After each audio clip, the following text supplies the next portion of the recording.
Hello,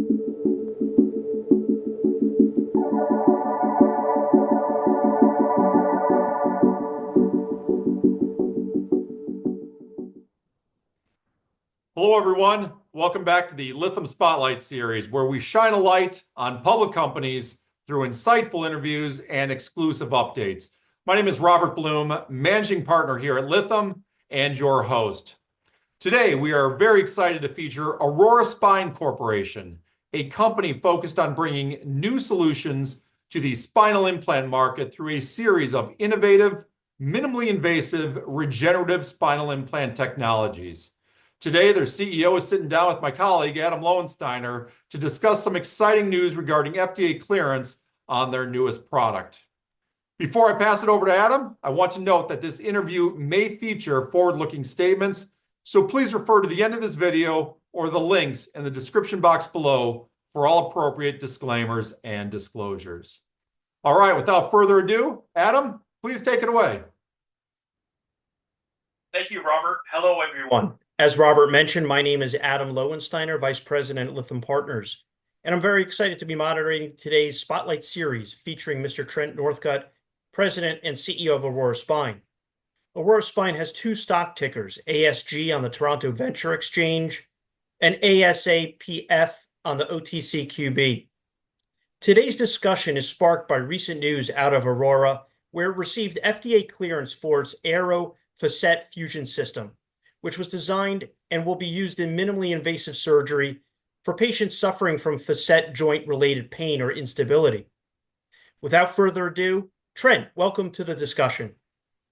Thank you, Adam. So thrilled to be here. Looking forward to this discussion today. Same. This great news off of the Aero approval. And maybe to kick things off, can you tell us a little bit about yourself and Aurora Spine? And for the newbies, what is Aurora looking to accomplish? Sure. Aurora Spine was founded 13 years ago. It was started by myself and my chief technology officer, Laszlo Gramzegi. We were searching for a way of simplifying the complex. And what that means is surgery is very hard. It's a very difficult thing. And we wanted to work on instrumentation and implant design that would better suit the patient, be more intuitive in the hands of the surgeon. So our tagline was simplify the complex, and it's more than just a tagline. It's really our mantra of what we do. We started it in the low back, which was our first procedure, which was the zip procedure. And since then, we've been able to expand to over 16 different FDA-approved products that allows us to work in the cervical space, the lumbar space, and even the SI joint space. Aurora is a publicly traded company, as you mentioned, on the Toronto Exchange. We took an investment out of Toronto and joined the Toronto Exchange day one as the company rolled out. But we are based here in Carlsbad, California. It happens to be my hometown.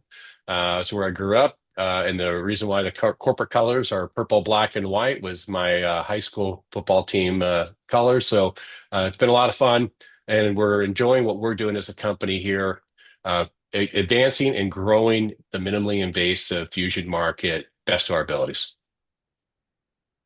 Let's jump right into the heart of this discussion, the FDA clearance of Aero. Firstly, congratulations. What does this FDA clearance mean to the company? It's a game changer. The Aero procedure for us is going to be covering from C2, which is the upper part of your posterior, the backside of your cervical, all the way down to your lowest point of your back. So that approval allows us to make a series of implants. We are going to start in the lumbar region. We're very, very thrilled with this procedure and this product. We learned a lot on the delivery of this product with our development of our SI joint system.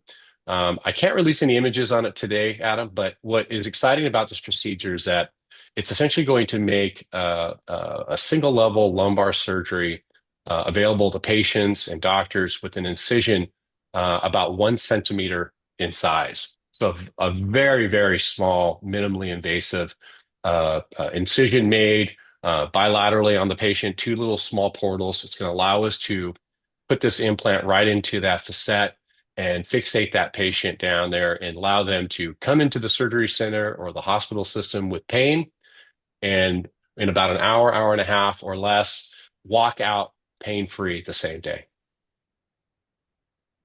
How large is this opportunity? So the market is a very large market. So we're talking about the lumbar fusion market since we're starting in the lumbar sector first. But I want to caveat that with there's over 1.2 million facet injections performed annually. And that's just North America. So that's a very large opportunity. The sector of the market, we think it could be as high as 3 billion plus opportunity. But that means what that means to us is that we have to enter into that market with this. Now, facet fixation, facet fusion, facet treatments have been around for a long time. So it is something that's constantly being studied, constantly being researched. There's been different approaches to it, but most of those approaches have been very invasive. And that's what I think is going to separate us versus the competition, if you will. We're going to be able to introduce this product to a very, very large audience, very large participants in this sector, which will be an ortho spine, neurospine, and pain interventional spine doctor category, where they'll allow them to treat those patients. And again, as I mentioned, the patient will be able to walk in and go out the same day pain-free. So the opportunity, it's almost limitless. It's a very, very large opportunity. It's a brand new product. Are there similar technologies available? Can you give us an idea of the landscape, I guess, so to speak, of the other products that might be out there and how early you are in the stage of things? Yeah, there's a couple different companies out there. One of them is called Providence. They've done a terrific job working on their technology, again, from cervical down to low back. Another company, Surgeon Tech, they've done a good job in the lumbar space. Zygofix is a recent contributor company that's come into the US market, started in Europe, came over here. There's a number of others that have come out of Europe to now get their FDA approval here in the US. So I think you're going to hear a lot of good news about how doctors will be able to treat facet pain. And I'll digress just a moment, because what's important is that there's a series of it's in the cascade of care, right? So the patient comes in and might need to do physical therapy, and then after physical therapy, they might get an injection. From an injection, they might get what the neuroablation into that facet, where they'll try to denervate the nerves in that facet.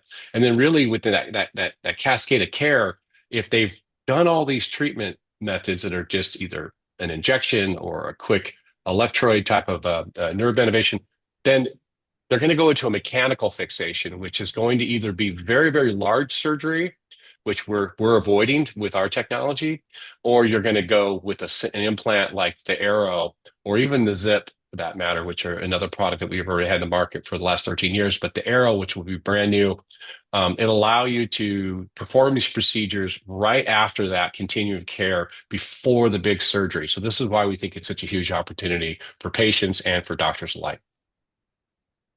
What are the next steps for commercialization?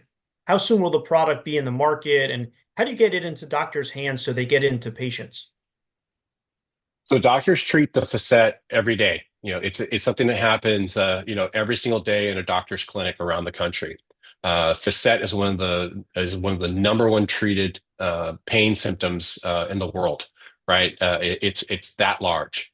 And the doctors that we are working with, we did a series of cadaver work on this technology in 2020, early 2024, in January 2024, and got really great results from that cadaver work and that cadaver study. From there, we continued to work on the submission with the FDA, got the product approved just recently, the last week. And we've already got 5 combinations of ortho, neuro, pain, radiology, and interventional all lined up for June, to do a series in June for evaluation of the product. And then we're going to go right into a safety and efficacy study. It is FDA approved, so we don't need to do a multi-center study for more approval. It's just to validate evidence-based results from Aurora standpoint. And then at the end of Q3, we should go more into a alpha phase to a beta phase release on the product, being able to show some real significant improvements and sales increases in the late Q3, beginning Q4, and then a full launch in 2026. Sounds exciting. Is there anything else you want to add to the discussion before we conclude? Yes, a lot of investors, a lot of people who've been following the story. This is what we like to say is a 13-year overnight success story. The last 5 years, we're really focused on developing technologies that were going to be door-opening opportunities, game-changing opportunities. In some cases, life-changing implants that help patients get back on their feet. Now, when I say that, it's a difficult climb to do that with a very tight, very small microcap style company like Aurora that stays very innovative, does not take on a lot of investment in the company, tries to be very boutique about that. And we haven't released all of our 2024, but I am happy to say that the company worked very diligently to get to an EBITDA positive position. And we believe that 2025 is going to be our breakout year, a profitable year, a game-changing year, and a year that we'll all remember because the company is really, really poised to go upward and onward in a very positive way. Thank you, Trent, for your time. This was great and very informative. If you have any questions on the Aero or Aurora Spine, please feel free to email me at lowensteiner@lythampartners.com, and I'd be happy to connect you with the team at Aurora. With that, Robert, I'll pass it back over to you. All right. Thank you, Adam and Trent, for that update. And thank you to all of our viewers for tuning in to another episode of the Lytham Spotlight Series. If you haven't done so already, make sure to hit that subscribe button so you don't miss out on any future content. And if you found today's episode insightful, hit that like button as well to let us know. We'll see you next time. Thanks for watching.